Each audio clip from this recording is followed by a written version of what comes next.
it's time to be thinking about sweet peas. Now, I have a bit of a love-hate relationship with sweet peas. I love the look of them, but because I grow them in containers and I don't really have space for them in my borders, I hate the fact that they are quite high maintenance in that they need to be regularly fed. They need to be regularly watered. They need to be regularly cut to keep the flowers coming. And you have to regularly tie them in to keep the stems nice and tall.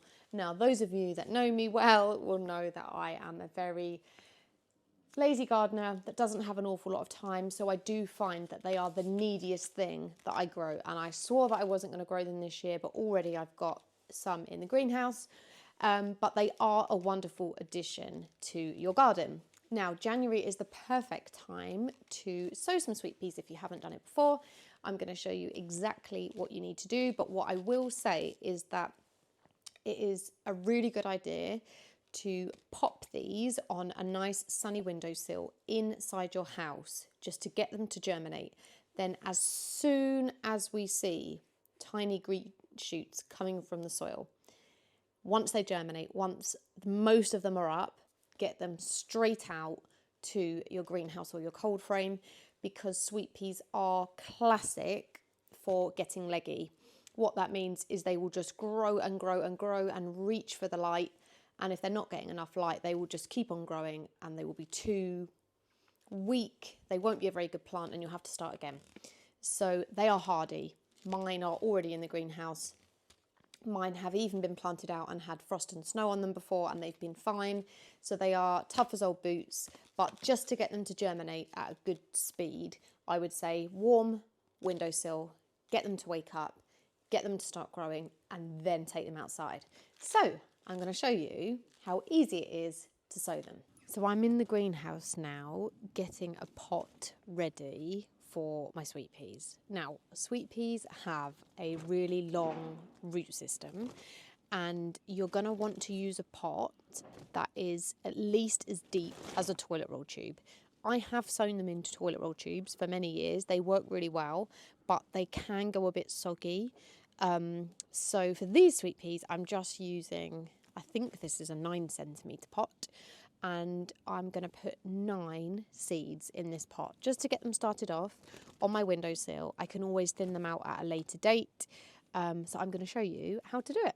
I have actually got a seed dibber in here, but using a pencil, a biro, your finger, whatever you want, you just want to make a semi-deep hole. Like, don't stress about the depth. I mean, that's how far my finger goes in. You kind of can see that it's more than just like a little hole. It's a proper hole.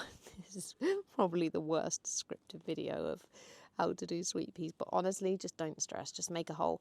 I sow sweet peas with the kids in my class who are 4 and 5. If they can do it, you can do it. Don't stress. So, like I said, I am deliberately over sowing these because when they're sown, I'm going to be bringing them inside to my windowsill.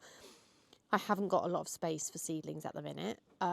Here is one I did earlier. I actually did a bigger pot, which I had oversown. But once they germinate and once they start growing, you can then separate them out, or you might end up just planting that whole pot, like in a bigger pot. So yeah, for space saving, I'm just going to chuck them in there just to get them to germinate, and I can think about thinning them out. If you've got space inside for a bigger pot to go on your windowsill like that, then that would be better. But when you buy them at the garden centre, if you buy sweet peas in a little pot, say like this, it's got loads of seedlings in one pot. So it's not just got one sweet pea in it. You probably would have 15 in a pot of that size. So yeah, don't stress about that. So that's the holes made. And then I've never grown this variety before. One of my lovely Instagram followers sent me these actually.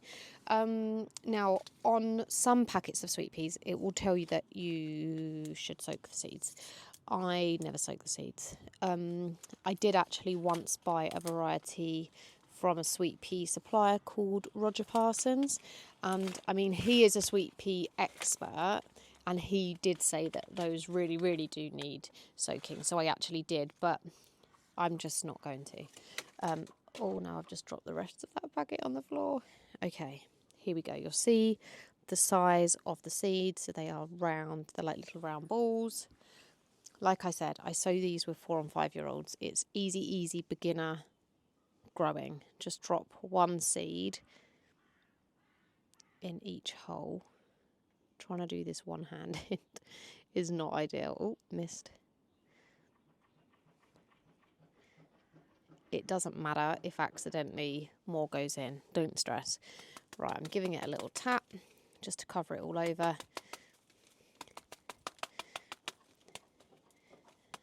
The compost already is quite moist, but you can give it a little spritz if you want. This is going to go indoors anyway. And I am then going to plonk that on a bright windowsill until they start to germinate. Now these sweet peas here, these are the ones that I did in November. They look so healthy and they're looking great. You'll see lovely tall stems. I've got leaves coming. They don't look leggy, they just look great. And that's what we want. We want more of that. Now, as soon as I started to see green emerging from the soil, I brought them straight out here. So you'll definitely want to do that. You do not want to be leaving sweet peas indoors.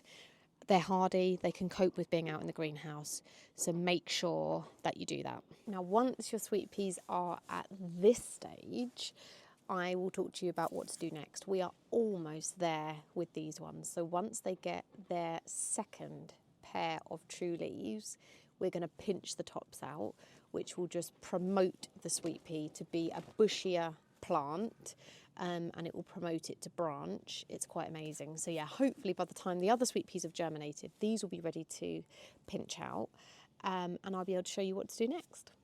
Thanks for watching. Don't forget to subscribe to my channel, and if you would like more tips and tricks on how to garden on a budget, then definitely think about coming to join my Grow Club. The link is in the description down below. We have got over 600 members now who are all transforming their gardens on a budget, and it just fills me with so much joy to see how everyone's getting on. So if you are ready to learn more about gardening and you just want support and guidance throughout the growing year, then come and join us.